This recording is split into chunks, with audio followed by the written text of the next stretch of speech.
Magic Okay. morning. Magic morning. Okay. Maximum video on ചെയ്യാൻ പറ്റുന്നവരൊക്കെ ഒന്ന് വീഡിയോ ഓൺ ചെയ്ത് വരാവോ? Razak sir, Magic Abdulla sir, morning. Sindhu ma'am, Sheeja ma'am, Akhila ma'am. Okay. അപ്പോൾ നിങ്ങൾക്ക് എല്ലാവർക്കും ഒന്ന് അറിയാം, ഇന്ന് വ്യാഴാഴ്ചയാണ്. അപ്പോൾ നോർമലി നമുക്ക് മൈ സ്റ്റോറി സെഷനാണ് ഉണ്ടാവാറുള്ളത്. ഇനി നമുക്ക് ബുക്ക് റിവ്യൂ ആണ്. ഓൾറെഡി നമുക്ക് നമ്മുടെ സെഷൻ എടുത്തിട്ടുണ്ടായിരുന്നു. നൗഫൽ സർ ആണ് ഇന്നത്തെ സെഷൻ എടുക്കുന്നത്.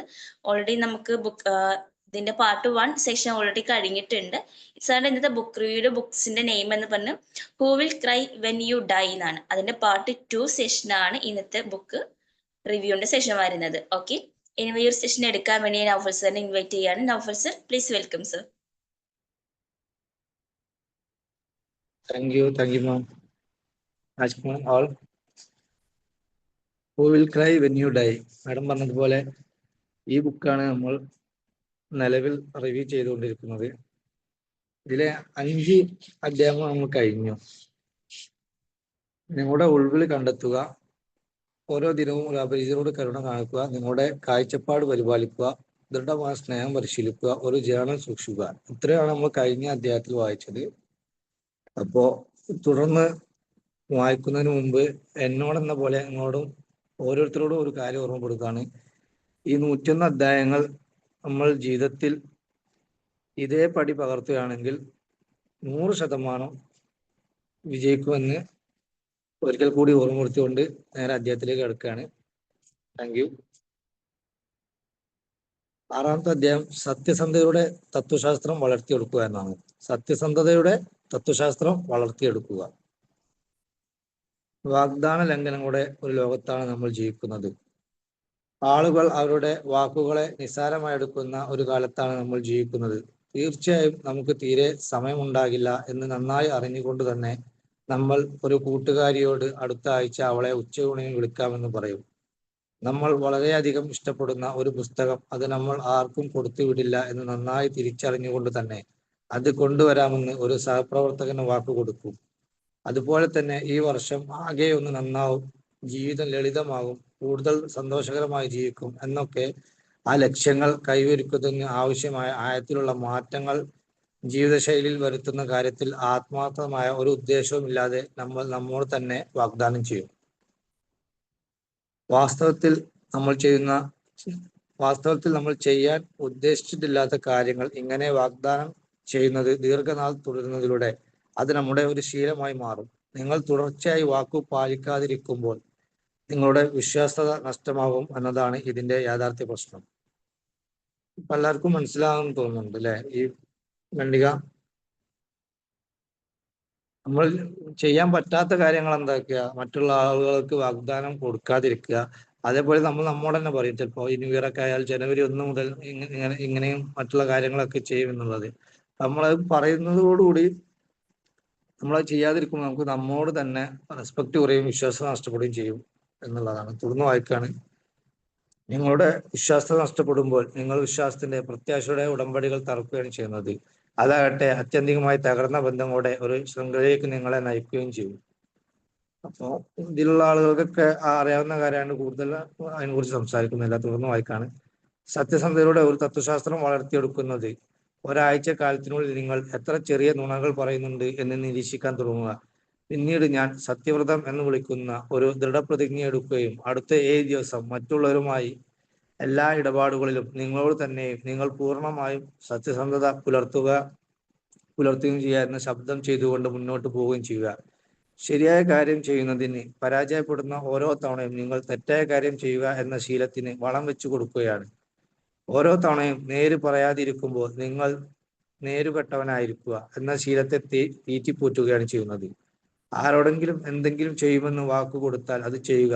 പ്രവൃത്തിയില്ലാതെ സംസാരം മാത്രമുള്ള വെറും ഒരു അതര വ്യായാമക്കാരനാകുന്നതിനേക്കാൾ പറയുന്ന വാക്ക് പാലിക്കുന്ന വ്യക്തിയാവുക. മദർ തെരേസ പറഞ്ഞതുപോലെ സംസാരം കുറക്കണം. പ്രബോധകം നിൽക്കുന്ന സ്ഥാനം ഒരു ഒത്തുചേരലിന്റെ സ്ഥാനമല്ല. പിന്നെ നിങ്ങൾ എന്തു ചെയ്യും? ഒരു ചൂലെടുത്ത് ആരുടെയെങ്കിലും വീട് വൃത്തിയാക്കുക. അത് വേണ്ടത്ര സംസാരിക്കുന്നു. അതായത് നമ്മൾ സംസാരിക്കുക മാത്രം ചെയ്താൽ പോരാ, പ്രവർത്തിച്ച് കാണിക്കുക കൂടി ചെയ്യുക എന്നാണ് ഈ അധ്യായത്തിൽ പറഞ്ഞത്. ചെറിയൊരു അധ്യായമാണ്.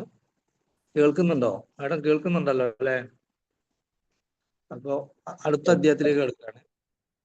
നിങ്ങളുടെ ഭൂതകാലത്തെ ആദരിക്കുക. ഭൂതകാലത്തിൽ താമസിക്കുന്ന ഓരോ നിമിഷവും നിങ്ങൾ ഭാവിയിൽ നിന്നും കവർന്നെടുക്കുകയാണ്. നിങ്ങളുടെ പ്രശ്നങ്ങളിൽ ശ്രദ്ധ കേന്ദ്രീകരിക്കുന്നതിനായി ചെലവഴിക്കുന്ന ഓരോ മിനിറ്റും പരിഹാരം കണ്ടെത്തുന്നതിനും പരിഹാരം കണ്ടെത്തുന്നതിൽ നിന്നും നിങ്ങൾ അകന്നു പോകുന്നു. നിങ്ങളുടെ ജീവിതത്തിൽ ഒരിക്കലും സംഭവിക്കാൻ നിങ്ങൾ ആഗ്രഹിക്കാത്ത കാര്യങ്ങളെ കുറിച്ച് ചിന്തിച്ചുകൊണ്ടിരിക്കുമ്പോൾ യഥാർത്ഥത്തിൽ സംഭവിക്കണമെന്ന് നിങ്ങൾ ആഗ്രഹിക്കുന്ന എല്ലാ കാര്യങ്ങളെയും നിങ്ങൾ ജീവിതത്തിലേക്ക് പ്രവേശിക്കുന്നതിൽ നിന്നും നിങ്ങൾ തടയുകയാണ് ചെയ്യുന്നത്.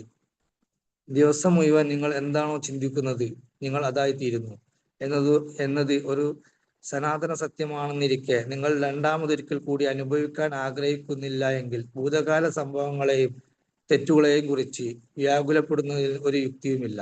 അതിനു പകരം ഭൂതകാലത്തിൽ നിന്ന് പഠിച്ച പാഠങ്ങൾ സമ്പൂർണമായും ഒരു പുതിയ തലത്തിലേക്കുള്ള അവബോധത്തിനും ജ്ഞാനോദയത്തിലേക്കും ഉയരുന്നതിനും ഉപയോഗിക്കുക. നമുക്കൊക്കെ എല്ലാവർക്കും അറിയാം, ലോ അട്രാക്ഷനിലൊക്കെ പറയുന്ന സംഭവം തന്നെയാണ് അല്ലെ. നമ്മൾ എന്ത് ചിന്തിക്കുന്ന നമ്മൾ അതായി തീരുന്നു. അപ്പൊ ഭൂതകാലത്തിൽ എന്തെങ്കിലുമൊക്കെ നെഗറ്റീവ് ആയിട്ടുള്ള കാര്യങ്ങൾ സംഭവിച്ചുകൊണ്ടിരിക്കുകയാണെങ്കിൽ, അത് സംഭവിച്ചിട്ടുണ്ടെങ്കിൽ അതിലുള്ള പാഠങ്ങൾ ഉൾക്കൊണ്ടുകൊണ്ടൊക്കെ മുന്നോട്ട് പോവുക, വറീഡ് ആയിരിക്കാതെ എന്നാണ് ഈ ഒരു ഖണ്ഡികയിൽ പറയുന്നത്. ജീവിതത്തിലെ ഏറ്റവും വലിയ തിരിച്ചടികൾ ജീവിതത്തിലെ ഏറ്റവും വലിയ അവസരങ്ങളെ അനാവരണം ചെയ്യുന്നു. പൗരാണിക ചിന്തകനായ യൂറിപ്പീഡിസ് പരാമർശിച്ചിട്ടുള്ളതുപോലെ വിധിയുടെ അതിനികൃഷ്ടമായ അവസ്ഥയിൽ ആനന്ദകരമായ ഒരു പരിവർത്തനത്തിനുള്ള ഏറ്റവും മികച്ച അവസരം കുടികൊള്ളുന്നുണ്ട്. നിങ്ങൾ നിങ്ങളുടെ ജീവിതത്തിൽ അർഹിക്കുന്നതിനേക്കാൾ കൂടുതൽ ബുദ്ധിമുട്ടുകൾ അനുഭവിച്ചിട്ടുണ്ടെങ്കിൽ ഒരുപക്ഷെ നിങ്ങളെ ഏതോ ഒരു വലിയ ലക്ഷ്യത്തിനായി സജ്ജമാക്കുന്നതിന് വേണ്ടിയായിരുന്നേക്കാം. ആ പരീക്ഷണത്തിൽ നിന്നും ആർജിക്കുന്ന അറിവ് കൊണ്ട് നിങ്ങൾ സുസജ്ജമാകേണ്ടതുണ്ടാകാം. ഈ ജീവിത പാഠങ്ങൾ നിങ്ങളുടെ ഭാവി വികസനത്തിന് ഇന്ധനം പകരുന്നതിനായി ഉപയോഗിക്കുക. ഓർക്കുക, സന്തുഷ്ടരായ ആളുകൾ പലപ്പോഴും അസന്തുഷ്ടരായ ആളുകളുടെ അത്ര തന്നെ കഷ്ടപ്പാടുകൾ അനുഭവിച്ചിട്ടുണ്ടാകാം. അവർക്ക് ജീവിതം സമ്പുഷ്ടമാക്കുന്നതിന് ആവശ്യമായ തരത്തിൽ ഓർമ്മകളെ കൈകാര്യം ചെയ്യുന്നതിനുള്ള നല്ല വിവേകമുണ്ടായിരുന്നു എന്നതാണ് അവരെ വിഭിന്നരാക്കുന്നത്. അതിൽ പറയുന്നത് ഒരുപാട് സ്ട്രഗിൾ ചെയ്ത് വന്ന ആളുകളൊക്കെ ഇപ്പോൾ MA യൂസുഫ് അലി സാറിനൊക്കെ ആലോചിച്ചാൽ നമുക്ക് മനസ്സിലാവും. അപ്പോൾ വിജയിച്ച ആളുകളൊക്കെ ഒരുപാട് നെഗറ്റിവിറ്റിയിലൂടെ ഒരുപാട് ബുദ്ധിമുട്ടുകളൊക്കെ തരണം ചെയ്തിട്ടാണ് ജീവിതത്തിൽ പഠിച്ച പാഠങ്ങൾ ഉൾക്കൊണ്ട് ഒക്കെയാണ് ഈ നിലയിൽ എത്തിയെന്നാണ്. നിങ്ങൾ മറ്റുള്ളവരെക്കാൾ കൂടുതലായി പരാജയപ്പെടുന്നുവെങ്കിൽ മറ്റുള്ളവരെക്കാൾ കൂടുതൽ പൂർണ്ണതയുള്ള ഒരു ജീവിതമായിരിക്കാൻ നിങ്ങൾ നയിക്കുന്നത് എന്ന് മനസ്സിലാക്കുക. മറ്റുള്ളവരെക്കാൾ കൂടുതൽ സാഹസങ്ങൾക്ക് തയ്യാറാവുകയും കൂടുതൽ കാര്യങ്ങൾ ചെയ്യാൻ മുതിരുകയും ചെയ്യുന്നവർക്ക് സ്വാഭാവികമായും കൂടുതൽ പരാജയം അനുഭവപ്പെടും. എന്നിരുന്നാലും വ്യക്തിപരമായി ഒരിക്കലും ഒന്നും ചെയ്യാൻ ശ്രമിക്കാതിരിക്കുന്നതിനേക്കാൾ എനിക്ക് എന്തെങ്കിലും ചെയ്യാൻ ശ്രമിച്ചു നോക്കുകയും പരാജയപ്പെടുകയും ചെയ്യുന്നതിനുള്ള ധൈര്യം ഉണ്ടായിരിക്കുന്നതാണ് ഇഷ്ടം എന്നാണ് റോബിൻസൺ സാർ പറയുന്നത്. അപ്പൊ എന്തെങ്കിലുമൊക്കെ ചെയ്തുകൊണ്ടിരിക്കുന്ന ആളുകൾക്കും റിസ്ക് എടുക്കാൻ ആവുന്ന ആളുകൾക്കാണ് ഇങ്ങനത്തെ പരീക്ഷണങ്ങളൊക്കെ വരിക. അപ്പൊ നമുക്കൊക്കെ വരുന്ന കാര്യങ്ങൾ ആ തലത്തിലുള്ളതാണെന്ന് ചിന്തിക്കുക.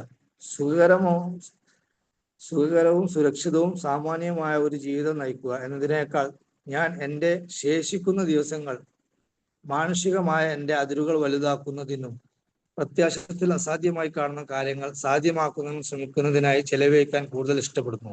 ഇതാണ് യഥാർത്ഥ ജീവിതത്തിന്റെ വിജയത്തിന്റെ അന്തസത്ത. ജ്ഞാനിയായ ഹെറട്ടോട്ടസ് പറഞ്ഞതുപോലെ സംഭവിക്കാവുന്നതിനെ പേടിച്ച് ഭീരുവിന്റെ ആലസ്യത്തിൽ തുടരുന്നതിനേക്കാൾ നല്ലത് ശ്രേഷ്ഠമായ ധൈര്യം ഉൾക്കൊണ്ട് നമ്മൾ പ്രതീക്ഷിക്കുന്നതിന്റെ പകുതി തിന്മകൾക്ക് നമ്മൾ വിധേയരായിരിക്കാം എന്ന സാധ്യതയെ നേരിടുകയാണ് ചെയ്യേണ്ടത്. അല്ലെങ്കിൽ ബുക്കർ ടി വാഷിംഗ്ടൺ പറഞ്ഞതുപോലെ ഒരാൾ ജീവിതത്തിൽ എത്തിച്ചേരുന്ന പദവി ഏത് എന്ന് നോക്കിയല്ല, വിജയത്തിനായി പരിശ്രമിക്കുമ്പോൾ അയാൾ തരണം ചെയ്ത പ്രതിബന്ധങ്ങൾ ഏതെല്ലാം എന്ന് നോക്കിയാണ് ഒരാളുടെ ജീവിത വിജയം അളക്കേണ്ടത് എന്ന് പഠിച്ചു. ഇതിൽ പറയുന്നത് നമ്മൾ ഒന്നും ചെയ്യാതിരിക്കുന്നതിനേക്കാൾ നല്ലത് എന്തെങ്കിലുമൊക്കെ ചെയ്ത് പരാജയങ്ങളെങ്കിലും നേടിയാൽ അതിന് ഒരുപാട് ജീവിതപാഠങ്ങൾ പഠിക്കാനുണ്ടാവും. പിന്നീട് അങ്ങോട്ട് സക്സസിലേക്ക് അത് ഉപകാരപ്പെടുന്നുള്ളതാണ്. അതേപോലെ മറ്റൊരു കാര്യം പറയുന്നത്, ഒരാൾ ജീവിതം എത്തിച്ചേർന്ന പദവി നോക്കിയിട്ടല്ല, അദ്ദേഹം അവിടെ എത്തിച്ചേർന്ന ആ ഒരു സ്ട്രഗിൾ നോക്കിയിട്ടാണ് ഓരോരുത്തരെയും ബഹുമാനിക്കുന്നത് എന്നൊക്കെ പറയുന്നത്. അതൊക്കെ നമുക്കറിയാം അല്ലെ.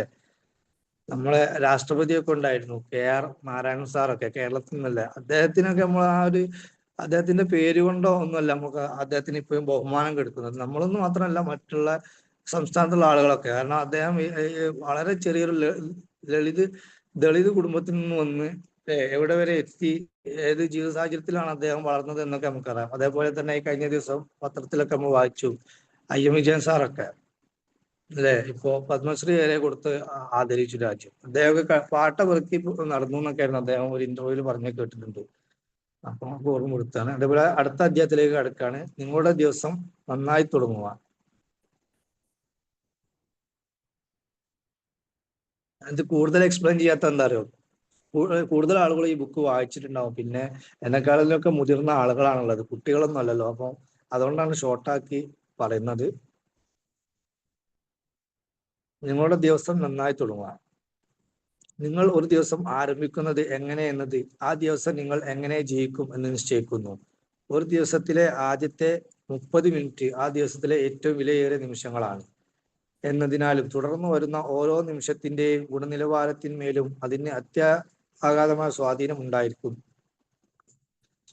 ഉണ്ടായിരിക്കും എന്നതിനാലും ഞാൻ ആദ്യത്തെ ആ 30 നിമിഷങ്ങളെ പ്ലാറ്റിനം 30 എന്ന് വിളിക്കുന്നു.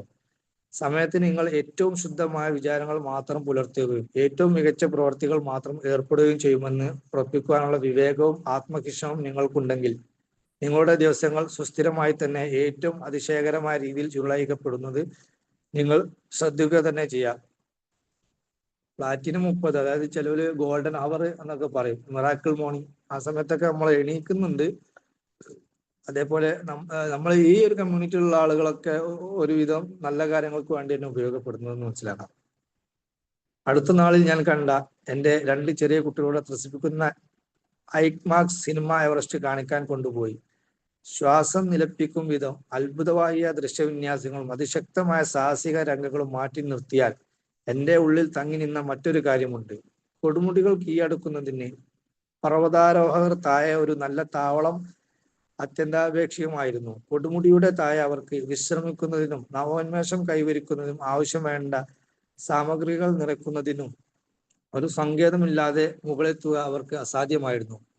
ഒരിക്കൽ 2ാം താവളത്തിൽ എത്തിയതിനു ശേഷം അവർ ആരോഗ്യം വീണ്ടെടുക്കുന്നതിനായി ഏതാനും ആഴ്ചകളിലേക്ക് താഴെയുള്ള താവളത്തിലേക്ക് തിരികെ പോയി. 3ാം താവളത്തിൽ എത്തിയപ്പോൾ 4ാം താവളത്തിലേക്ക് ഉള്ള കയറ്റത്തിലുള്ള തയ്യാറെടുപ്പുകൾക്കായി അവർ താഴത്തെ താവളത്തിലേക്കും ചുരുക്കത്തിൽ പിൻവാങ്ങി. പിന്നീട് 4ാം താവളത്തിൽ എത്തിയപ്പോൾ കൊടുമുടി കീഴടക്കുന്നതിനുള്ള അവസാന കയറ്റത്തിന് മുമ്പായി അവർ വീണ്ടും താഴത്തെ താവളത്തിലേക്ക് ഇറങ്ങി.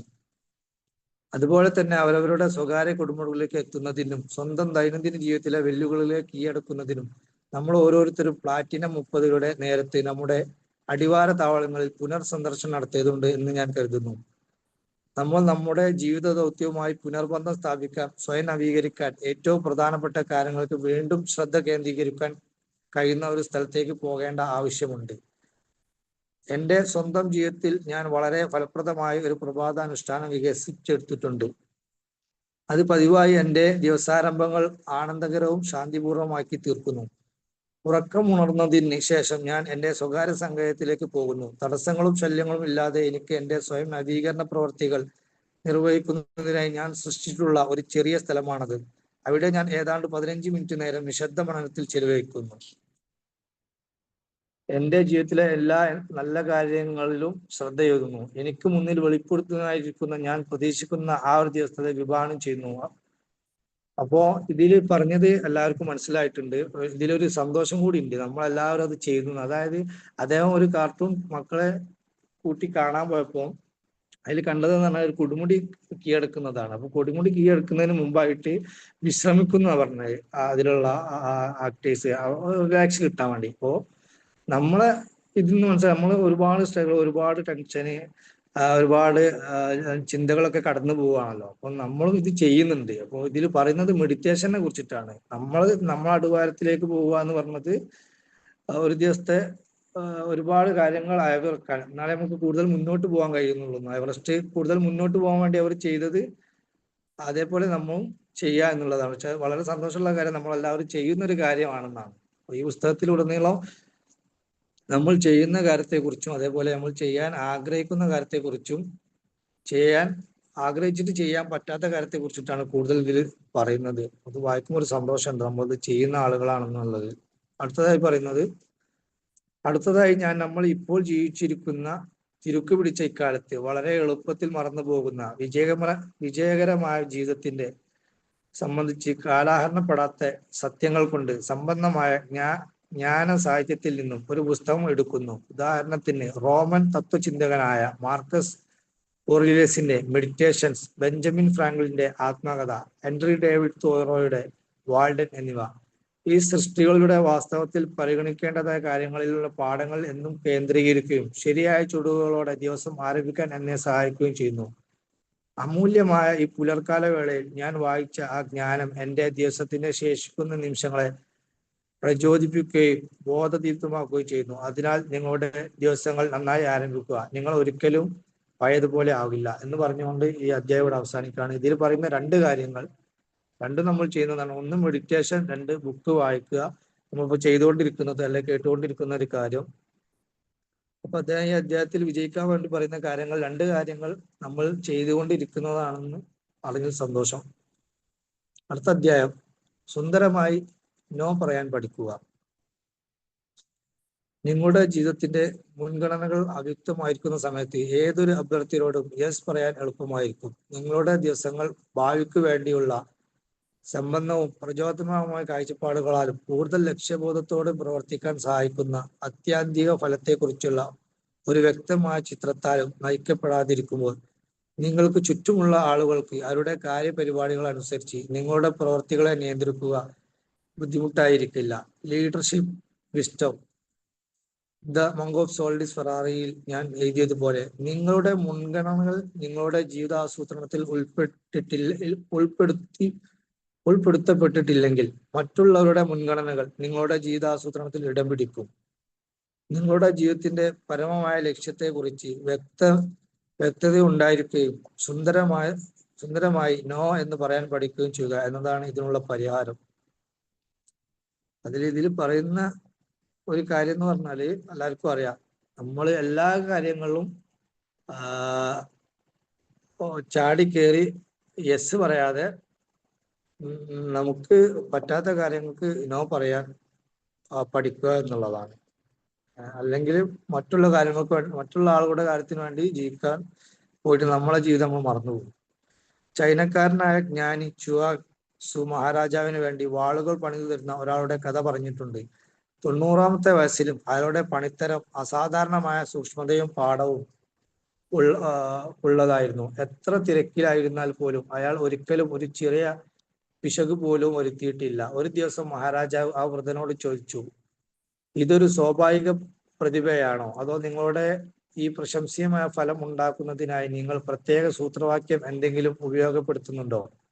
മഹാരാജാവേ, അടിസ്ഥാനപരമായ കാര്യത്തിന്മേലുള്ള ഏകാഗ്രതയാണിത്. വാൾ പണിയുന്ന വൃദ്ധൻ പറഞ്ഞു, എനിക്ക് 21 വയസ്സുള്ളപ്പോൾ മുതൽ ഞാൻ വാൾ പണിയുന്നതാണ്. ഞാൻ മറ്റൊന്നും കാര്യമായി എടുത്തിട്ടില്ല. ഒരു സംഗതി അതൊരു വാൾ അല്ലായിരുന്നെങ്കിൽ ഞാൻ അതിലേക്ക് നോക്കുകയോ അതിന്മേൽ ഒരു തരത്തിലുള്ള ശ്രദ്ധയും ചെലുത്തുകയോ ചെയ്തിട്ടില്ല.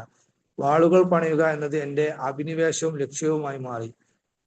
ഞാൻ മറ്റു കാര്യങ്ങളിലൊന്നും ചെലുത്താത്ത എൻ്റെ എല്ലാ ഊർജവും എടുത്ത് എൻ്റെ ഈ കലയിൽ ഉപയോഗപ്പെടുത്തി. ഇതാണ് എൻ്റെ വൈദഗ്ധ്യത്തിന്റെ രഹസ്യം. ഏറ്റവും കാര്യക്ഷമരായ ആളുകൾ അവരുടെ വൈവിഷ്ടമായ മേഖലകളിൽ, അതായത് അവർ ഏറ്റവും നന്നായി ചെയ്യുന്ന കാര്യങ്ങളും അവരുടെ ആയുഷ്കാല പ്രയത്നത്തെ അഭിവൃദ്ധിപ്പെടുത്തുന്ന ഉന്നത പ്രഭാവമുള്ള പ്രവൃത്തികളും ശ്രദ്ധ കേന്ദ്രീകരിക്കുന്നു. പ്രധാനപ്പെട്ട കാര്യങ്ങൾ വളരെയധികം വ്യാപൃതരായിരിക്കുന്നതിനാൽ അവരുടെ ശ്രദ്ധ അലങ്കോലപ്പെടുത്തുന്ന പ്രാധാന്യം കുറഞ്ഞ ഇതര വിചാരത്തോട് നോ പറയുക എന്നത് അവർക്ക് എളുപ്പമായിരുന്നു. മൈക്കൽ ജോർദാൻ ബാസ്കറ്റ്ബോൾ കളിയുടെ ചരിത്രത്തിൽ ഏറ്റവും മികച്ച കളിക്കാരനായിരുന്നു. അദ്ദേഹത്തിന്റെ കരാറുകൾ സംബന്ധിച്ച കൂടിയാലോചനകളിൽ ഏർപ്പെടുകയോ തന്റെ യൂണിഫോം രൂപപ്പെടുത്തുകയോ തന്റെ യാത്രാ ക്രമീകരണങ്ങൾ നടത്തുകയോ ചെയ്തിരുന്നില്ല. അദ്ദേഹം തന്റെ സമയവും ഊർജവും താൻ എന്താണോ ഏറ്റവും നന്നായി ചെയ്തിരുന്നത് അതായത് ബാസ്കറ്റ്ബോൾ കളിയിൽ കേന്ദ്രീകരിച്ചു. മറ്റെല്ലാം തന്റെ കാര്യങ്ങൾ നോക്കി നടത്തുന്നവർക്ക് വിട്ടുകൊടുത്തു. ജാസ് സംഗീതത്തിലെ അതുല്യ പ്രതിഭയായിരുന്ന ലൂയി ആംസ്ട്രോങ് അദ്ദേഹത്തിന്റെ സമയം തന്റെ സംഗീത പരിപാടികളുടെ ടിക്കറ്റ് വിൽക്കുന്നതിനോ ശ്രോതാക്കൾക്കുള്ള കസേരകൾ സജ്ജീകരിക്കുന്നതിനായി ചെലവഴിച്ചിരുന്നില്ല. അദ്ദേഹം തന്റെ പ്രതിഭയിൽ, അതായത് ട്രംപറ്റ് വായിക്കുന്നതിൽ ശ്രദ്ധ കേന്ദ്രീകരിച്ചു. അപ്രധാനമായ കാര്യങ്ങളോട് നോ പറയാൻ പഠിക്കുന്നത് നിങ്ങളുടെ ജീവിത രീതിയെ ശരിക്കും മെച്ചപ്പെടുത്താൻ ശക്തിയുള്ള കാര്യങ്ങൾക്കായി വിനിയോഗിക്കാൻ നിങ്ങൾക്ക് കൂടുതൽ സമയം തരികയും നിങ്ങൾ വരും തലമുറകൾക്ക് എന്ത് കൈമാറിയിട്ട് പോകാനാണോ വിധിക്കപ്പെട്ടിട്ടുള്ളത് എന്ന് ഹൃദയം കൊണ്ട് അറിയുന്നുവോ അത് നൽകിയിട്ട് പോകാൻ സഹായിക്കുകയും ചെയ്യും. അപ്പൊ അതിൽ പറയുന്ന കാര്യം നോ പറയാൻ പഠിക്കുക എന്നാണ്. അതും എങ്ങനെ സുന്ദരമായിട്ട് നോ പറയാൻ പറയുക, മറ്റുള്ളവരെ പെറീഡാവുന്ന രീതിയിലല്ല, സുന്ദരമായിട്ട് നോ പറയാൻ പഠിക്കുക. അപ്പൊ അത് കൂടുതൽ എക്സ്പ്ലെയിൻ ചെയ്യുന്നില്ല. ഇതിലൊരു കഥ പറയുന്നുണ്ട് ഒരു രാജാവിന്റെ. അത് ഒന്ന് എപ്പോഴും ഓർത്തു വെക്കുക. നമ്മൾ ചെയ്യുന്ന കാര്യം ഏകാഗ്രതയോടുകൂടിയും അതിൽ കൂടുതൽ 100% ശ്രദ്ധയോടുകൂടിയും ചെയ്തു കഴിഞ്ഞാൽ നമുക്ക് വലിയ വിജയത്തിലേക്ക് എത്താൻ പറ്റുന്നതാണ്, അല്ലെങ്കിൽ ആ കാര്യം ഏറ്റവും ഭംഗിയായിട്ട് ചെയ്യാൻ പറ്റുന്നതാണ്. അടുത്തതായി പറയുന്നത് എല്ലാവർക്കും ഇഷ്ടപ്പെടുന്ന ഒരു സംഭവമാണ്, പക്ഷെ നമുക്കൊന്നും നടത്താൻ പറ്റാത്ത, കൂടുതൽ ആളുകൾക്കും ചെയ്യാൻ പറ്റാത്ത ഒരു കാര്യമാണ്. ആഴ്ചയിൽ ഒരു ദിവസം അവധി എടുക്കുക എന്നുള്ളതാണ്. പൗരാണിക കാലങ്ങളിൽ ആഴ്ചയുടെ 7ാം ദിവസം ശാബത്ത് എന്നാണ് അറിയപ്പെടുന്നത്. ഈ ദിവസം ജീവിതത്തിലെ ഏറ്റവും പ്രധാനപ്പെട്ട എന്നാൽ പൊതുവിൽ അവഗണിക്കപ്പെടുന്ന കുടുംബത്തോടൊപ്പം സമയം ചെലവഴിക്കുക, അഗാധമായ ധ്യാനത്തിൽ ഏർപ്പെടുകയും ആത്മനവീകരണം നടത്തുകയും ചെയ്യുക എന്നിവ ഉൾപ്പെടെയുള്ള കാര്യങ്ങൾക്കായി നീട്ടിവെക്കപ്പെട്ടിട്ടുണ്ടായിരുന്നു. ഇത് കഠിനാധ്വാനികളായ മനുഷ്യർക്ക് അവരുടെ ഊർജം വീണ്ടെടുക്കാനും കൂടുതൽ പൂർണ്ണമായി ജീവിക്കുന്നതിനായി ഒരു ദിവസം ചെലവഴിക്കാനും അവസരം പ്രദാനം ചെയ്യുന്നു. എന്നാൽ ജീവിതത്തിന്റെ ഗതിവേഗം വർദ്ധിക്കുകയും കൂടുതൽ പ്രവൃത്തികൾ ആളുകളുടെ ശ്രദ്ധക്കായി മത്സരിക്കാൻ തുടങ്ങുകയും ചെയ്തപ്പോൾ ഈ ഉത്കൃഷ്ടമായ പാരമ്പര്യം അതിൽ നിന്നും പ്രവഹിച്ചിരുന്ന ബൃഹത്തായ സ്വകാര്യ നേട്ടങ്ങളും ഇല്ലാതെയായി. മാനസിക പിരിമുറുക്കം ഒരു മോശം കാര്യമല്ല. അത് പലപ്പോഴും നമ്മളെ നമ്മുടെ കഴിവിന്റെ പരമാവധി പ്രകടനം കാഴ്ചവെക്കാനും നമ്മുടെ പരിമിതികൾക്കപ്പുറത്തേക്ക് വികസിക്കുകയും അല്ലാത്ത പക്ഷം നമ്മളെ അമ്പരിപ്പിക്കുന്നതുമായ കാര്യങ്ങൾ കൈവരിക്കുകയും ചെയ്യാനും നമ്മളെ സഹായിക്കും. ഏതൊരു മികച്ച കായിക താരത്തോട് ചോദിച്ചു നോക്കൂ, യഥാർത്ഥ പ്രശ്നം കിടക്കുന്നത് ആഗോള ഉത്കണ്ഠയുടെ ഇക്കാലത്ത് നമ്മൾ മാനസിക പിരിമുറുക്കത്തിൽ നിന്നും വേണ്ടത്ര സ്വസ്ഥം നേടുന്നില്ല എന്നതിലാണ്. അതിനാൽ സ്വയം പുനർജീവിക്കുകയും നിങ്ങളുടെ ഏറ്റവും അഗാധമായ ഭാഗങ്ങളെ പോഷിപ്പിക്കുകയും ചെയ്യുന്നതിനായി ഒരു പ്രതിവാര ശാന്തിവേളക്കായി ആസൂത്രണം നടത്തുക. അതായത് ഒരു ലീവ് എടുക്കാനായിട്ട് ആസൂത്രണം നടത്തുക. ഒരു പ്രതിവാര ശാബത്ത് ജീവിതത്തിൽ ലളിതമായ ആ ആഹ്ലാദത്തിലേക്ക് നിങ്ങളുടെ ദിവസങ്ങൾ കൂടുതൽ തിരക്കുള്ളതാക്കുകയും ജീവിതം കൂടുതൽ സങ്കീർണമാക്കുകയും ചെയ്തപ്പോൾ നിങ്ങൾ ഉപേക്ഷിച്ചിരിക്കാൻ ഇടയുള്ള ആ ആഹ്ലാദത്തിലേക്ക് തിരികെ എത്താൻ നിങ്ങളെ സഹായിക്കും. നിങ്ങളുടെ ആഴ്ചകളിലേക്ക് ഈ ലളിതമായ അനുഷ്ഠാനം കൊണ്ടുവരുന്നത് നിങ്ങളുടെ മാനസിക പിരിമുറുക്കം കുറക്കുന്നതിനും നിങ്ങളുടെ കൂടുതൽ സർഗാത്മകമായ വശവുമായി സമ്പർക്കം പുലർത്തുന്നതിനും നിങ്ങളുടെ ജീവിതത്തിലെ ഓരോ വേഷത്തിലും അത്യന്തം ആഹ്ലാദം അനുഭവിക്കുന്നതിനും നിങ്ങളെ സഹായിക്കും. നിങ്ങളുടെ പ്രതിവാര ശാബത്ത് അവധി ഒരു ദിവസം മുഴുവൻ നീണ്ടു നിൽക്കണം എന്നില്ല. നിങ്ങൾക്ക് ആകെ വേണ്ടത് ഏതാനും മണിക്കൂറുകൾ മാത്രമാണ്. ഒരു പക്ഷേ പ്രസന്നമായ ഒരു ഞായറാഴ്ച രാവിലെ നിങ്ങൾക്ക് ചെയ്യാൻ ഏറ്റവും അധികം ഇഷ്ടപ്പെടുന്ന കാര്യങ്ങൾ ചെയ്യുന്നതിനായി ചെലവഴിക്കാൻ കുറച്ച് സമയം ചെലവഴിക്കുക. പ്രിയപ്പെട്ട പുസ്തകശാലയിൽ കുറച്ചു നേരം ചെലവഴിക്കൽ, സൂര്യോദയം കാണൽ, ഒരു കടൽ തീരത്തിലൂടെ ഏകാന്തമായി നടക്കൽ, നിങ്ങളുടെ ജേണൽ എഴുതാൻ തുടങ്ങിയ കാര്യങ്ങളൊക്കെ ഇതിൽ ഉൾപ്പെടുത്താവുന്നതാണ്. ജീവിതം ക്രമപ്പെടുത്തുന്നതിലൂടെ നിങ്ങൾ ചെയ്യാൻ ഇഷ്ടപ്പെടുന്ന കൂടുതൽ കാര്യങ്ങൾ നിങ്ങൾക്ക് ചെയ്യാനാവും. ഇത് ജീവിതം മെച്ചപ്പെടുത്തുന്നതിനുള്ള ആദ്യ ചുവടിൽ ഒന്നാണ്. പ്രതിവാര ശാബത്ത് നിങ്ങളുടെ ജീവിതത്തിലെ അനിവാര്യ ഘടകമായി മാറ്റുന്നതിലൂടെ നിങ്ങൾ എന്താണ് സഫലമാക്കാൻ ശ്രമിക്കുന്നതെന്ന് മറ്റുള്ളവർ മനസ്സിലാക്കുന്നില്ലെങ്കിൽ അത് ആര് ഗൗനിക്കുന്നു? നിങ്ങൾക്ക് വേണ്ടി അത് നിങ്ങൾ തന്നെ ചെയ്യുക. നിങ്ങൾ അതിന് അർഹനാണ്. തോറയുടെ വാക്കുകൾ പറഞ്ഞാൽ, ഒരു വ്യക്തി അയാളുടെ സഹചാരിയുടെ ചലനത്തിനൊത്ത് നിൽക്കുന്നില്ല എങ്കിൽ ചിലപ്പോൾ അയാൾ മറ്റൊരു ചണ്ടക്കാരന്റെ കൊട്ട് കേൾക്കുന്നത് കൊണ്ടായിരിക്കാം. ഏതു താളമാണെങ്കിലും എത്ര ദൂരത്ത് നിന്നാണെങ്കിലും അയാൾ കേൾക്കുന്ന സംഗീതത്തിന് ചുവടുവെക്കുക. അപ്പോ ഈ ഒരു അധ്യായത്തിൽ പറഞ്ഞത് നേരത്തെ പറഞ്ഞ അധ്യായത്തിൽ അതേ ഒരു സംഭവം തന്നെയാണ്. അത് നമ്മൾ മെഡിറ്റേഷൻ ചെയ്യുക, റെസ്റ്റ് എടുക്കുക എന്ന് പറഞ്ഞതുപോലെ നമ്മൾ ആഴ്ചയിൽ കഠിനാധ്വാനികൾ എന്ന് പറഞ്ഞാൽ പണ്ടൊക്കെ ചുമട്ട് തൊഴിലാളികൾ അങ്ങനത്തെ ആളുകളൊക്കെ എടുക്കാറുണ്ട്. പക്ഷെ അതിലേറെ ബുദ്ധിമുട്ടുള്ള ജോലിയാണ് തോന്നുന്നത് ഇന്ന് IT മേഖലയിലും മറ്റുള്ള സ്ഥാപനത്തിലൊക്കെ ജോലി ചെയ്യുന്നത്. അപ്പൊ ആഴ്ചയിൽ ഒരു ദിവസമെങ്കിലും റിലാക്സ് എടുക്കുക, എന്നിട്ട് നമുക്ക് ഇഷ്ടപ്പെട്ട കാര്യങ്ങളൊക്കെ ചെയ്യുക എന്നുള്ളതാണ് മനസ്സിലാൻ തോന്നുന്നു. അതായത് കുട്ടികളെ കൊണ്ട് നടക്കാൻ ഇറങ്ങുക, അല്ലെങ്കിൽ ബീച്ചിലൊക്കെ ഒന്ന് പോകുന്ന റിലാക്സ് ആവുക. അല്ലെങ്കിൽ നമുക്കറിയാം, നമ്മളൊരു വണ്ടി വാങ്ങിയിട്ട് പെട്രോൾ അടിക്കാതെ പോകുന്ന കഥയൊക്കെ എല്ലാവർക്കും അറിയാം. ലക്ഷ്യസ്ഥാനത്ത് എത്തൂല്ല, അത്രയും സമയം നമുക്ക് നഷ്ടപ്പെടും. അതേപോലെ ഒരു പുതിയ വാഹനം വാങ്ങിയിട്ട് ഓഫ് ചെയ്യാൻ നേരമില്ല എന്ന് പറഞ്ഞിട്ട് നമ്മൾ ഇങ്ങനെ ഓടിച്ചിട്ട് എഞ്ചിൻ പണിയായി അതേപോലെയാണ് ഇപ്പോഴത്തെ ജീവിതത്തിൽ പല ആളുകൾക്കൊക്കെ സംഭവിക്കുന്നത്. ഇപ്പൊ സ്ട്രോക്ക് ഒക്കെ വരുന്നതൊക്കെ അറിയാം പല ആളുകൾക്കും. അതൊക്കെ ഈ വാഹനത്തിന്റെ പോലെയുള്ള ഓരോ കാര്യങ്ങളാണ്. നമുക്ക് റെസ്റ്റ് എടുക്കാൻ സമയമില്ലാതെ ഇതിന്റെ ഇടയ്ക്കൊക്കെ നമ്മൾ വായിച്ചിട്ടുണ്ടാവും ഐ ടി മേഖലയിലുള്ള ആളൊക്കെ സൂയിസൈഡ് ചെയ്തതൊക്കെ ജോലി സമ്മർദ്ദം മൂലമാണെന്നൊക്കെയാണ്. നമ്മൾ ഓരോരുത്തരും എത്ര പൈസന്റെ ബുദ്ധിമുട്ടായാലോ ജോലിയുടെ ഭാരമായാലോ ഒക്കെ ഏതാനും മണിക്കൂറെങ്കിലും നമ്മൾ എന്താക്കുക, നമ്മുടെ റിലാക്സിന് സമയം കണ്ടെത്തുക എന്നുള്ള കുടുംബത്തോടെ ചെലവഴിക്കാൻ നമ്മുടെ ഓരോ കാര്യങ്ങൾക്കായിട്ട്. അപ്പോൾ ഒരു 5 മിനിറ്റ് കൂടി ഉണ്ട്, ഒരു ചെറിയ ഒറ്റ പേജിൽ ഒരു ചാപ്റ്റർ കൂടെ ഉണ്ട്. അതോട് നമുക്ക് ഈ അധ്യായം അവസാനിക്കാൻ തോന്നുന്നുണ്ട് അല്ലെ. അധ്യായം 11 നിങ്ങളോട് തന്നെ സംസാരിക്കുക. സെൽഫ് ടോക്ക് ആണോ അറിയില്ല. നിങ്ങളോട് തന്നെ സംസാരിക്കുക.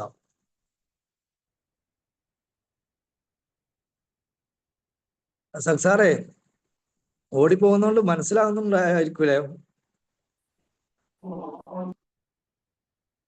നിങ്ങളോട് തന്നെ സംസാരിക്കുക. വർഷങ്ങൾക്ക് മുമ്പ് വിജയത്തിന്റെ നിരവധി ബാഹ്യ ലക്ഷണങ്ങൾ ഉണ്ടായിരുന്നുവെങ്കിലും മനസ്സമാധാനം വളരെ കുറവായിരുന്ന ഒരു അഭിഭാഷകനായിരുന്നപ്പോൾ ഞാൻ ജെയിംസ് അലന്റെ എസ് എൻ മാർട്ടിൻ എന്നൊരു പുസ്തകം വായിക്കാനിടയായി. ഈ പുസ്തകം നമ്മുടെ പരമാർത്ഥത്തെ രൂപപ്പെടുത്താനും നമ്മുടെ ജീവിതത്തിലേക്ക് സന്തോഷവും സമൃദ്ധിയും ആകർഷിക്കാനുള്ള മനുഷ്യ മനസ്സിന്റെ ബൃഹത്തായ ശക്തിയെക്കുറിച്ച് പ്രതിപാദിക്കുന്നതായിരുന്നു. അതുപോലെ തന്നെ നമ്മൾ നിത്യേന ഉപയോഗിക്കുന്ന വാക്കുകളും ഭാഷകളും നമ്മളിൽ ചിന്തയുടെ കൂടുതൽ പ്രകാശമാനായ പാദസൃഷ്ടികളും തീവ്രമായ സ്വാധീനം ചെലുത്തുന്നതിനെ കുറിച്ചും ഈ പുസ്തകത്തിൽ പറഞ്ഞിട്ടുണ്ട്. ഇതിൽ ആകർഷകനായ ഞാൻ കൂടുതൽ സ്വയം സഹായ സെൽഫ് ഹെൽപ്പ് സാഹിത്യം വായിക്കാൻ തുടങ്ങി. അതായത് പോസിറ്റീവായിട്ടുള്ള പുസ്തകങ്ങളൊക്കെ വായിക്കാൻ തുടങ്ങി. അങ്ങനെ ചെയ്തപ്പോൾ നമ്മുടെ നിത്യേന മറ്റുള്ളവരോട് അവരവരോടും ഉപയോഗിക്കുന്ന വാക്കുകൾ നമ്മുടെ ജീവിത നിലവാരത്തിന്മേലുള്ള തീവ്രമായ സ്വാധീനവും പ്രാധാന്യവും ഞാൻ കണ്ടെത്തി. അപ്പോൾ പ്രവീണമയം കഴിഞ്ഞ പ്രാവശ്യം പറഞ്ഞതുപോലെ നമ്മളെ വാക്കുകളാണ് നമ്മളെ പ്രാർത്ഥനകൾ, നമ്മൾ അഫർമേഷൻ കേട്ടിട്ടില്ലേ. ഈ അറിവ് ഓരോ ദിവസത്തെയും ഓരോ മണിക്കൂറിലെയും ഓരോ നിമിഷത്തിലെയും നമ്മൾ ഓരോരുത്തർക്കുള്ളിലും നടന്നുകൊണ്ടിരിക്കുന്ന സ്വകാര്യ സംഭാഷണത്തെക്കുറിച്ചുള്ള അവബോധത്തിലേക്ക് എന്നെ എത്തിക്കുന്നതിനും എന്നോട് തന്നെ നടത്തുന്ന സംഭാഷണത്തിന്റെ ഉള്ളടക്കം മെച്ചപ്പെടുത്താൻ ഞാൻ പ്രതിജ്ഞ എടുക്കുന്നതിനും കാരണമായി. ഇത് കൈവരിക്കുന്നതിനായി ഞാൻ 5000-ലധികം വർഷങ്ങൾ മുമ്പ് പുരാതനമായ ജ്ഞാനികൾ വികസിപ്പിച്ചെടുത്ത ഒരു തന്ത്രം പ്രയോഗിക്കാൻ തുടങ്ങി. അതാകട്ടെ പലതരത്തിൽ എൻ്റെ ജീവിതത്തിൽ വ്യത്യാസങ്ങൾ വരുത്തുകയും ചെയ്തു. വളരെ ലളിതമായൊരു തന്ത്രമാണത്. നിങ്ങളുടെ അവബോധത്തെ ഭരിക്കുകയും നിങ്ങളെന്ന വ്യക്തിയെ പുനർരൂപപ്പെടുത്തുകയും ചെയ്യാൻ തുടങ്ങുന്നതുവരെ ദിവസം മുഴുവൻ വ്യത്യസ്ത സമയങ്ങളിൽ നിങ്ങളുടെ മനസ്സിനെ ശ്രദ്ധ കേന്ദ്രീകരിക്കാൻ പരിശീലിപ്പിക്കുന്നതിനായിട്ടുള്ള ഒരു ചൊല്ല്, അതായത് ഒരു വാക്യം തിരഞ്ഞെടുക്കുക എന്നതിനേക്കാൾ കൂടുതലായിട്ടൊന്നുമില്ല ഈ തന്ത്രം. നിങ്ങൾ ആന്തരികമായി ശാന്തിയും സമാധാനവുമാണ് തേടുന്നതെങ്കിൽ ഒരു മന്ത്രമായി അറിയപ്പെടുന്ന ആ ചൊല്ലി ഇങ്ങനെയായിരിക്കാം: ഞാൻ പ്രസന്നനും പ്രശാന്തനുമായ ഒരു വ്യക്തിയാണ് എന്നതിൽ ഞാൻ വളരെ പ്രതിജ്ഞയുള്ളവനാണ്. നിങ്ങൾക്ക് കൂടുതൽ ആത്മവിശ്വാസമാണ് വേണ്ടതെങ്കിൽ നിങ്ങളുടെ മന്ത്രം ഞാൻ പരിപൂർണ ആത്മവിശ്വാസവും അപരിമിതമായ ധൈര്യവും ഉള്ള വ്യക്തിയാണെന്നതിൽ ഞാൻ ആഹ്ലാദിക്കുന്നു എന്നായിരിക്കാം. ഇനി നിങ്ങൾക്ക് ഭൗതിക സമൃദ്ധിയുടെ പുറകെയാണ് നിങ്ങളുടെ ചൊല്ലെങ്കിൽ എൻ്റെ ജീവിതത്തിലേക്ക് പണവും അവസരവും പ്രവഹിച്ചുകൊണ്ടിരിക്കുന്നു, അതിൽ ഞാൻ അങ്ങേയറ്റം പ്രതിജ്ഞയുള്ളവനാണ് എന്നാകാം. നിങ്ങൾ ജോലി സ്ഥലത്തേക്ക് നടക്കുമ്പോൾ, ഒരു നിരയിൽ കാത്തു നിൽക്കുമ്പോൾ, പാത്രം കഴിക്കുമ്പോൾ, അല്ലെങ്കിൽ നിങ്ങളുടെ ദിവസത്തിലെ നിഷ്ഫലമായ നിമിഷങ്ങളെല്ലാം നിങ്ങൾ ജീവിതം മെച്ചപ്പെടുത്തുന്ന പ്രധാനമായ ഒരു ശക്തിയെ കൊണ്ട് നിറക്കാൻ ശാന്തമായി സാവധാനത്തിൽ സ്വന്തം ശ്വാസഗതിക്ക് താഴെ നിങ്ങളുടെ മന്ത്രം ഉരുവിട്ടുകൊണ്ടിരിക്കുക. നിങ്ങളുടെ സ്വകാര്യ മന്ത്രം കുറഞ്ഞത് 4 ആഴ്ച പ്രതിദിനം കുറഞ്ഞത് 200 തവണയെങ്കിലും ഉരുവിടാൻ ശ്രമിക്കുക. ശാന്തിയും സമൃദ്ധിയും നിങ്ങളുടെ ജീവിതത്തിന് ആവശ്യമായ മറ്റു ഫലങ്ങളും കണ്ടെത്തുന്നതിനായി നിങ്ങൾ ഒരു വൻ ചുവട് വെക്കുന്നതിന് ഫലം പ്രബലമായി ഇരിക്കാം. ഹസ്രത്ത് ഇനായത് ഖാൻ പറഞ്ഞതുപോലെ ആത്മാവിനെ പ്രകാശമാക്കുവാനുള്ള വാക്കുകൾ രത്നത്തെക്കാൾ അമൂല്യമുള്ളവയാണ്. അപ്പൊ ഇതിൽ പറയുന്നത് എല്ലാവർക്കും മനസ്സിലായിട്ടുണ്ടാവും. അഫർമേഷനെ കുറിച്ചിട്ടാണ് പറയുന്നത്. അപ്പൊ ഇതിലൊരു സന്തോഷം വരുന്ന കാര്യങ്ങൾ എന്താ വെച്ചാൽ ഇന്ന് വായിച്ച ചാപ്റ്ററിൽ കൂടുതൽ കാര്യങ്ങളും നമ്മൾ ഒരു ഹാബിറ്റാക്കി മാറ്റിയിട്ടുള്ള കാര്യങ്ങളാണ്. നമ്മൾ നിത്യത്തിൽ ചെയ്യുന്ന കാര്യങ്ങളാണ്. 5 മണിക്ക് എഴുന്നേൽക്കുന്നു, മെഡിറ്റേഷൻ ചെയ്യുന്നു, അഫർമേഷൻ ചെയ്യുന്നുണ്ട്, ഗ്രാറ്റിറ്റ്യൂഡ് ചാനൽ എഴുതുന്നുണ്ട്. അപ്പൊ ഇതുവരെ പറഞ്ഞ കാര്യങ്ങളൊക്കെ നമ്മൾ ജീവിതത്തിൽ പകർത്തുന്നുണ്ട്. അപ്പൊ അതിനർത്ഥം നമ്മളൊക്കെ വിജയിച്ചു കൊണ്ടിരിക്കുന്ന ആളുകളാണ്, അല്ലെ വിജയത്തിലേക്ക് പോകുന്ന ആളുകളാണ്, അല്ലെ വിജയിക്കുന്ന പാത കണ്ടെത്തിയ ആളുകളാണെന്നാണ്. അപ്പൊ ഇനി ഇവിടുന്ന് അങ്ങോട്ട് ഉള്ള ഈ 101 ചാപ്റ്ററിലും ഇതേപോലുള്ള കാര്യങ്ങൾ, നമ്മൾ ചെയ്യാൻ ആഗ്രഹിക്കുന്ന കാര്യങ്ങൾ എങ്ങനെ ചെയ്യണമെന്നുള്ളതും അല്ലെ നമ്മൾ ചില ആളുകൾ ചെയ്തുകൊണ്ടിരിക്കുന്ന ആളുകളായിരിക്കും. അപ്പൊ നമുക്ക് ആത്മവിശ്വാസമൊക്കെ കിട്ടും. അപ്പോൾ ഇനി അടുത്ത ഒരു സെഷനിൽ 12ാമത്തെ അധ്യായം മുതൽ വായിക്കാം. അതായത് thank you all. Okay Naufal sir, thank you so much. Okay, ഇപ്പൊ നല്ലൊരു ബുക്ക് റിവ്യൂ ആയിരുന്നു സാറ് പറഞ്ഞതിന്റെ ഓരോ അധ്യായങ്ങളും നമുക്ക് എക്സ്പ്ലെയിൻ ചെയ്ത് തന്നെ പറഞ്ഞു തന്നിട്ടുണ്ട്. എനിവേ ഇതിൽ നിന്നേക്ക് എനി ഡൗട്ട്സോ അല്ലെങ്കിൽ ഇതിന്റെ ഒരു ഫീഡ്ബാക്കോ പറയാനുള്ള ടൈമാണ്. അപ്പൊ നിങ്ങളൊന്ന് അൺമ്യൂട്ട് ചെയ്ത് സംസാരിക്കാം.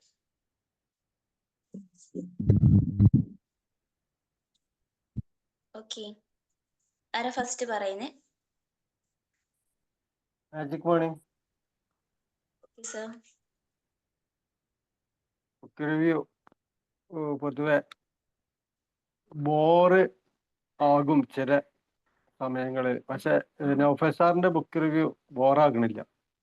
കാരണം വിശദീകരിച്ച് ഇങ്ങനെ പോകുമ്പോൾ അത് ബോറാവും. ബുക്ക് അങ്ങനെ വായിച്ചു പോകണമെങ്കിൽ നമുക്ക് ബോറായിക്കാരം. പക്ഷെ ഇതങ്ങനെയല്ല, വിശദീകരിച്ച് പറയുന്നുണ്ട്.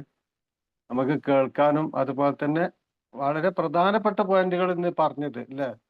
നമ്മുടെ ജീവിതത്തിൽ ഒരു മനുഷ്യന് ജീവിതത്തിൽ എന്തെങ്കിലും ഒരു ചെറിയ മാറ്റം വേണം എന്ന് ആഗ്രഹിക്കുന്നുണ്ടെങ്കിൽ ചെയ്യാൻ പറ്റിയ കാര്യങ്ങളാണ് ഈ പറഞ്ഞതൊക്കെ.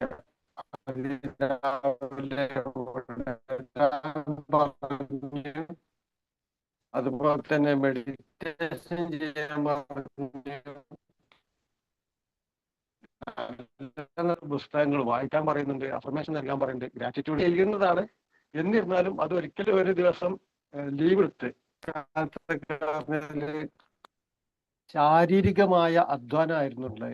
ശാരീരികമായ അധ്വാനങ്ങളാണ് പണ്ടത്തെ കാലത്തൊക്കെ ഉണ്ട്. നമ്മുടെ പിതാക്കന്മാരൊക്കെ വയലിലൊക്കെ ഇറങ്ങിയിട്ട് ജോലി ചെയ്ത ആളുകളാണ്. ഇന്ന് അങ്ങനെയല്ല. ഇന്ന് മാനസികമായ അധ്വാനമാണ് കൂടുതലുള്ളത്. സ്ട്രെസ്സാണ് കൂടുതലുള്ളത്. ഒരു ഓഫീസിലൊക്കെ ചെന്നാൽ ഭയങ്കര സ്ട്രെസ്സാണ്. ബോസിന്റെ വാക്ക്, മറ്റൊരു വാക്ക്, ഈ വർക്കുകളെല്ലാം കൃത്യസമയത്ത് ചെയ്യേണ്ടതായിരിക്കുന്ന അവസ്ഥ. ഇതെല്ലാം മാനസികമായ സ്ട്രെസ്സുകൾക്ക് വിധേയമാകുന്ന. അപ്പൊ എന്തായാലും ആഴ്ചയിൽ ഒരു ദിവസം ലീവ് എടുക്കുകയും ഫാമിലിയോടൊത്ത് ചെലവാക്കുകയും ഒക്കെ ചെയ്യണം എന്ന് പറയുന്നത് നമ്മുടെ വിജയത്തിന് വേണ്ടി മാത്രം പറയുന്ന ഒരു ചാപ്റ്റർ. പലപ്പോഴും ഞാൻ ശ്രദ്ധിച്ചിട്ടുണ്ട്, നമ്മൾ മെഡിറ്റേഷൻ ചെയ്യുക എന്ന് പറയുമ്പോൾ മെഡിറ്റേഷൻ കേൾക്കാനല്ല പറഞ്ഞത്, മെഡിറ്റേഷൻ ചെയ്യാനാണ് പറഞ്ഞത്. അത് പ്രത്യേകം ഓർമ്മിക്കുക. നമ്മൾ പലപ്പോഴും പല ആളുകളും എനിക്ക് തോന്നുന്നു മെഡിറ്റേഷൻ കേൾക്കുന്നവരാണ്. പക്ഷെ മെഡിറ്റേഷൻ കേൾക്കല്ല വേണ്ടത്, മെഡിറ്റേഷൻ ചെയ്യണം. അപ്പോഴാണ് ഇതിന്റെ റിസൾട്ട് കിട്ടുക. ശരിക്കും നല്ല രീതിയിൽ മെഡിറ്റേഷൻ ചെയ്യുകയാണെങ്കിൽ അയാൾക്ക് രോഗം പോലും വരില്ല എന്നുള്ളതാണ്. ബാക്കിയുള്ള വിജയങ്ങളൊക്കെ കണക്കെടുക്കട്ടെ, രോഗങ്ങളൊന്നും വരാൻ സാധ്യതയില്ല എന്നുള്ളതാണ് പറയുന്നത്. എന്തായാലും വളരെ നന്നായി പ്രസന്റ് ചെയ്തു Naufal sir. Thank you. Okay, thank you Razak sir. Then next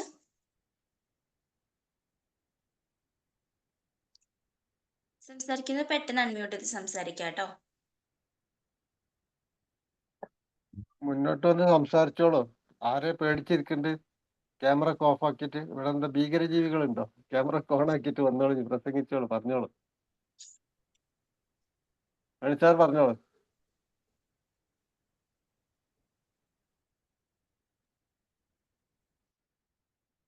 magic morning നല്ലൊരു സെഷനായിരുന്നു. നല്ലൊരു അവതരണമാണ്. ഒരു വ്യത്യസ്ത രീതിയിലുള്ള ഒരു പ്രസന്റേഷനാണ് ഉണ്ടായത്. സാധാരണ ബുക്ക് റിവ്യൂ വേറെ ഒരു രീതിയിലാണല്ലോ. ഇതിപ്പോൾ വായിച്ചിട്ട് അതിൻ്റെ അർത്ഥം ശരിക്കും മനസ്സിലാകുന്ന തരത്തിൽ, അതും അതിൻ്റെ എക്സ്പ്ലനേഷനും കൂടിയിട്ടാണ് ഉള്ളത്. ഓരോ പോയിന്റ് പറയുമ്പോഴും അതിൽ വരുന്നതായിട്ടുള്ള അതിൽ അന്തർലീനമായിട്ടുള്ള അറിവുകൾ പുറത്തേക്ക് കൊണ്ടുവരുന്ന രീതിയിൽ എക്സാമ്പിളോട് കൂടി തന്നെയാണ് നൗഫൽ സാറ് പറഞ്ഞുകൊണ്ടിരിക്കുന്നത്. അതും ശരിക്കും പറഞ്ഞാൽ ഈ മാജിക്ക് കുറേ ബുക്കുകളുടെ രത്ന ചുരുക്കം എടുത്തിട്ട് നമ്മളെ ഈ മാജിക്കിന്റെ ഓരോ കൾച്ചറും ഓരോ ഇതേപോലെയുള്ള പല പല ബുക്കുകളിൽ നിന്ന് എടുത്ത അറിവുകൾ കൂടി ചേർന്നിട്ടുള്ളതാണെന്ന് എനിക്ക് പറയാനുള്ളത്. അപ്പം എപ്പോഴും സത്യസന്ധമായിരിക്കുക, വാക്ക് പാലിക്കുക, നേരത്തെ എണീക്കുക. അതായത് ആ പ്ലാറ്റിനം 30ന്റെ കാര്യം, അതുപോലെ തന്നെ നോ പറയാൻ പഠിക്കുക, അത് പിന്നെ അവനവൻ തന്നെ സംസാരിക്കുക എന്ന് പറഞ്ഞാൽ അഫർമേഷൻ്റെ കാര്യം ഒക്കെ തന്നെ നന്നായിട്ട് പറഞ്ഞിട്ടുണ്ട്. അതേമാതിരി ഒരു ദിവസം നന്നായി തുടങ്ങുന്നത് കാര്യവും ഒരു ദിവസം അവധി എടുക്കേണ്ട കാര്യവും പറഞ്ഞിട്ടുണ്ട്. അത് അതിൻ്റെ എക്സ്പ്ലനേഷൻ എന്തുകൊണ്ടാണ് ഇതൊക്കെ ചെയ്യേണ്ടത് എന്നുള്ളത് അവധി എടുക്കുമ്പോൾ റിലാക്സ് ആകാനും മാനസിക പിരിമുറുക്കം കുറയ്ക്കാനുള്ള അങ്ങനെയുള്ള രീതിയിലുള്ള ഒരു എക്സ്പ്ലനേഷൻ വളരെ വ്യക്തമായിട്ട് തന്നെ തന്നിട്ടുണ്ട്. ഏതായാലും ഒരു ബുക്ക് ശരിക്കും നമ്മൾ വായിച്ച രീതിയിലുള്ള ഒരു എഫക്റ്റ് വന്നിട്ടുണ്ട്. Thank you Naufal sir, thank you very much. Okay, thank you Mani sir, thank you so much. Okay, നിങ്ങൾക്ക് എന്തെങ്കിലും ഡൗട്ട്സ് അല്ലെങ്കിൽ നിങ്ങൾ ഇതേപോലെ ഈ ബുക്സ് വായിച്ചിട്ടുണ്ടെങ്കിൽ നിങ്ങൾക്ക് എന്തെങ്കിലും റെഫർ ചെയ്യാനുണ്ടെങ്കിൽ സംസാരിക്കാം കേട്ടോ. ആരുമില്ലെങ്കിൽ ഒരു ചോദ്യം ചോദിക്കാണ്ട്. ഓക്കെ സർ, ചോദിച്ചോളൂ. ഇതിലാർക്കും ഉത്തരം പറയട്ടോ. ഓക്കെ, പുസ്തകം വായിക്കുന്നത് ബിമാജിക്കിന്റെ ഒരു കൾച്ചർ ആയതുകൊണ്ട് പറഞ്ഞാണ്. ഒരു ഭീമാകരനായ ഒരു ഭൂതം, അയാൾക്ക് 5000 ടൺ ഭാരമുള്ള നല്ല തടിയുള്ള ഒരു ഭൂതം ഒരു ലൈറ്റ് ഹൗസിന്റെ ഉള്ളിലൂടെ ഇങ്ങനെ നടന്നു വരുന്നു. ആ ഭൂതം പുറത്തേക്ക് ഇറങ്ങിയത് ഒരു പൂന്തോട്ടത്തിലൂടെ ഇങ്ങനെ നടന്നു പോയി അതിന്റെ വഴിയിൽ മുത്തും പവ്യങ്ങളും രത്നങ്ങളും ഉള്ള വഴിയിലൂടെ സഞ്ചരിച്ചു കൊണ്ടിരിക്കുന്നു. ഏതാണ് പുസ്തകം അറിയാം? ഞാൻ വായിച്ച പുസ്തകം ഏതാണെന്ന് ഞാൻ പറയാം. പറയണ്ടല്ലോ, മറ്റുള്ളത് പറയട്ടെ. എനിക്ക് മനസ്സിലായിട്ടുണ്ട്. മറ്റുള്ള പറയട്ടെ. ആര് ചാറ്റ് ചെയ്തോളെ. ഒരു ക്ലൂ കൊടുക്ക. ഈ ബുക്ക് എഴുതിയ അതേ ആള് തന്നെയാണ്. അപ്പൊ വായിച്ച ബുക്ക് എഴുതിയ അതേ ആള് എഴുതിയ ബുക്കാണ്. പുസ്തകം വായിക്കുന്നവർക്കൊക്കെ ചാറ്റ് ചെയ്യാം. ഞാൻ പറഞ്ഞ പുസ്തകം ഏത് പുസ്തകത്തിൽ നിന്നാണെന്ന് പറയാമോ? ആർക്ക് ചാറ്റ് ചെയ്യാൻ നേരെയുള്ളത് പറഞ്ഞോളി.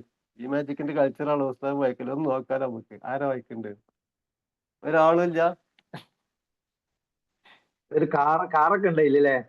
അതെ അതെ, ഒരിക്കലും മറക്കാത്ത, ഒരു പ്രാവശ്യം വായിച്ചാൽ ഒരിക്കലും മറക്കാത്ത ഒരു പുസ്തകമാണ്. ജീവിതത്തിൽ മറക്കൂല, അങ്ങനത്തെ പുസ്തകമാണ്. സത്യം പറഞ്ഞാൽ ഇതില് ഈ പുസ്തകത്തിൽ പറയുന്നുണ്ട്, ആ പുസ്തകത്തില് പിന്നെ ഇൻസ്പയർ ആയതുകൊണ്ടാണ് പിന്നെ ഈ പുസ്തകം എഴുതിയെന്നും, അതേപോലെ ഞാനിത് ആ പുസ്തകത്തിന്റെ പേരിന്ന് വായിച്ചിട്ടുണ്ട് ഈ ബുക്ക് വായിച്ചപ്പോ ഒരു തവണ.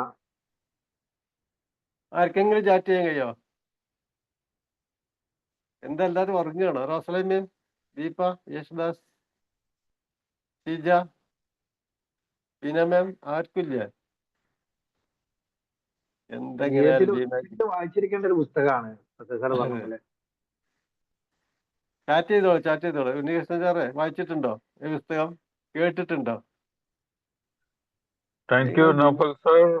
ഞാൻ വണ്ടിയിൽ ഡ്രൈവിംഗിലാണ്. പറഞ്ഞോളി കൃഷ്ണമൂർത്തി സാർ.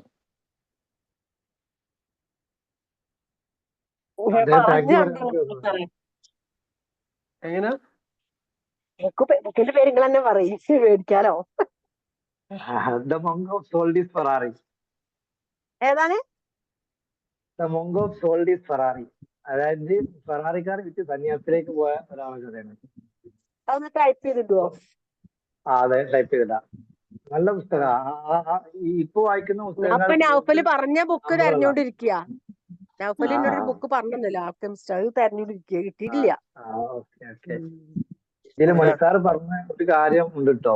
പ്രധാനപ്പെട്ട ഒരു കാര്യം ഞാൻ ഓർമ്മിക്കാണ്. കാരണം ഞാൻ പല പുസ്തകങ്ങൾ വായിച്ചപ്പോൾ എന്നെ അത്ഭുതപ്പെടുത്തിയ കാര്യമാണ്. കാരണം ബിമാജിക്കിൽ പറയുന്ന കാര്യങ്ങളാണ് ഒട്ടുമിക്ക പുസ്തകങ്ങളും പറഞ്ഞുകൊണ്ടിരിക്കുന്നത്. അപ്പൊ ശരിക്കും നമ്മൾ വിജയിക്കണമെങ്കിൽ ബിമാജിക്കിന്റെ കൾച്ചർ അക്ഷരം പ്രതി കോപ്പി പേസ്റ്റ് ചെയ്താൽ മതി ജീവിതത്തിലേക്ക്. ഞാൻ ഒരുപാട് കാര്യങ്ങൾ, എല്ലാ കാര്യങ്ങളും അതേപോലെ ഇപ്പൊ അഫർമേഷൻ ആയിട്ട് gratitude, journal, walking, self talk, visualisation, അതേപോലെ ബുക്ക് റീഡിങ്, മെഡിറ്റേഷൻ എന്ന് വേണ്ട എല്ലാ കാര്യങ്ങളും. അതേപോലെ ഇപ്പം ഈ വേറൊരു ഹാബിറ്റും കൂടി പറഞ്ഞ ചെയ്യുന്ന കാര്യമാണ്. നമ്മൾ 1700ഓളം ക്ലാസ്സുകളായി. അപ്പോൾ ഇതിൽ തുടക്കം മുതൽ സെൽഫാറ ക്ലാസ്സുകൾ തന്നെ കണ്ടിന്യൂ ആയിട്ടുണ്ട്. ഒരുപാട് ബുക്ക് റിവ്യൂസ് ഉണ്ട്. നമ്മളൊക്കെ ഇന്ന് കേൾക്കുന്നതിനേക്കാൾ കൂടുതൽ നല്ല നല്ല ക്ലാസ്സുകൾ മുമ്പത്തെ ക്ലാസ്സുകൾ കഴിഞ്ഞു പോയിട്ടുണ്ട്. അതിന്റെ റെക്കോർഡൊക്കെ ഈ ബിമാജിക്കിലെ യൂട്യൂബ് ചാനലുണ്ട്. അതൊക്കെ നമുക്ക് ഒരു പുസ്തകം വായിക്കാൻ സമയമില്ലാത്തപ്പോൾ യാത്രയിൽ എടുത്തിട്ടെങ്കിലും വെച്ചിട്ട് നമുക്ക് കേൾക്കാൻ പറ്റും. 10 മിനിറ്റ് 20 മണി മാനേജ്മെന്റ്, പല കാര്യങ്ങളും ഞാൻ അതിൽ പറഞ്ഞ ക്ലാസ്സിലെ കാര്യങ്ങൾ ഇംപ്ലിമെന്റ് ചെയ്തിട്ടുണ്ട്, സക്സസ് ആയിട്ടുണ്ട്. അപ്പോ അതൊക്കെ കേൾക്കാൻ ശ്രമിച്ചാല് നിങ്ങൾക്ക് ഇവിടുന്ന് അങ്ങോട്ട് ഒരു 1000 ക്ലാസ് കേട്ട അറിവ് നിങ്ങൾക്ക് കിട്ടും. അല്ലെങ്കിൽ ഒരു 100-500 ബുക്ക് വായിച്ച അറിവ് നിങ്ങൾക്ക് കിട്ടും. കാരണം അത്രയും പഠിച്ചിട്ടുള്ള ആളുകളാണ് ആ ക്ലാസ്സുകളൊക്കെ എടുത്തത്. അപ്പൊ സമയമായിട്ടുണ്ട്. Thank you all. ദീപ പറഞ്ഞോളൂ. ദീപ ക്യാമറ ഓഫാക്കി പോവല്ലേ. ഒരു ഒറ്റ മിനിറ്റ് പറഞ്ഞോളൂ. ദീപ പറഞ്ഞോളൂ. എങ്ങനെ ദീപ യേശുദാസ് കേൾക്കണില്ലേ? പറഞ്ഞോളൂ. കേൾക്കുന്നുണ്ട് സർ, കേൾക്കുന്നു. ഒന്ന് ഫീഡ്ബാക്ക് പറഞ്ഞു നോക്കി, എങ്ങനെ ഉണ്ട് അറിയാലോ. നല്ലതായിരുന്നു സർ. എന്തൊക്കെയാണ് ബിമാജിക്കിന്റെ കൾച്ചർ? കേട്ടില്ല സർ, കേട്ടില്ല. കൾച്ചർ എന്തൊക്കെയാണ് ബിമാജിക്കിന്റെ കൾച്ചർ? ഒന്ന് ചെറുതായിട്ടൊന്ന് വിശദീകരിക്കുക. ഇപ്പൊ നൗഫൽ സാർ പറഞ്ഞ കൾച്ചർ വെറുതെ നോക്കാനാണ്, നിങ്ങൾക്ക് മറ്റുള്ളവർക്ക് പറഞ്ഞു കൊടുക്കാനുള്ള കഴിവുണ്ടെന്ന് അറിയാനാണ്. നല്ലതാണ് സർ. നല്ലൊരു ജീവിത ശൈലിയിലോട്ട് വരാൻ ഈ കമ്മ്യൂണിറ്റി ഒരുപാട് സഹായിക്കുന്നുണ്ട് എന്നെ. നേരത്തെ എഴുന്നേൽക്കുന്നത്, ഞാൻ അഫർമേഷൻ ഒക്കെ നേരത്തെ ചെയ്യുമായിരുന്നു. പക്ഷെ എന്നാലും ഇത്രയും കറക്റ്റ് ആയിട്ട് ഇതിപ്പോ ഒരു ടീച്ചർ നമ്മളെ പഠിപ്പിക്കും പോലെ തന്നെ നമ്മളെ ഇനി ഇത് ചെയ്യണം എന്നുള്ള ഒരു ഇതിലോട്ട് കൊണ്ടുവന്ന് ഡെയിലി അത് ചെയ്ത് വരാൻ വേണ്ടിയിട്ടുള്ള ഒരു ഭയങ്കര സഹായകമാണ്.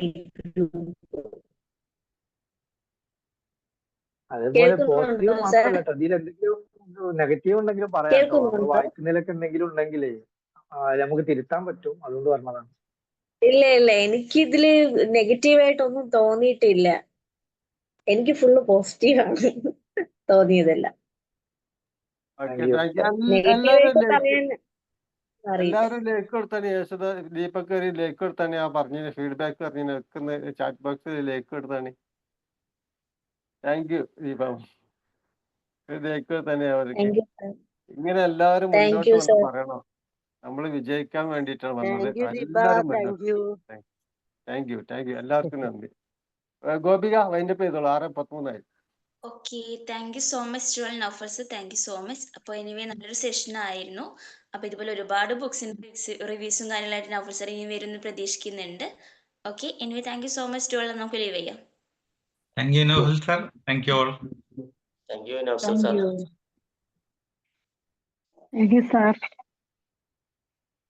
Thank you.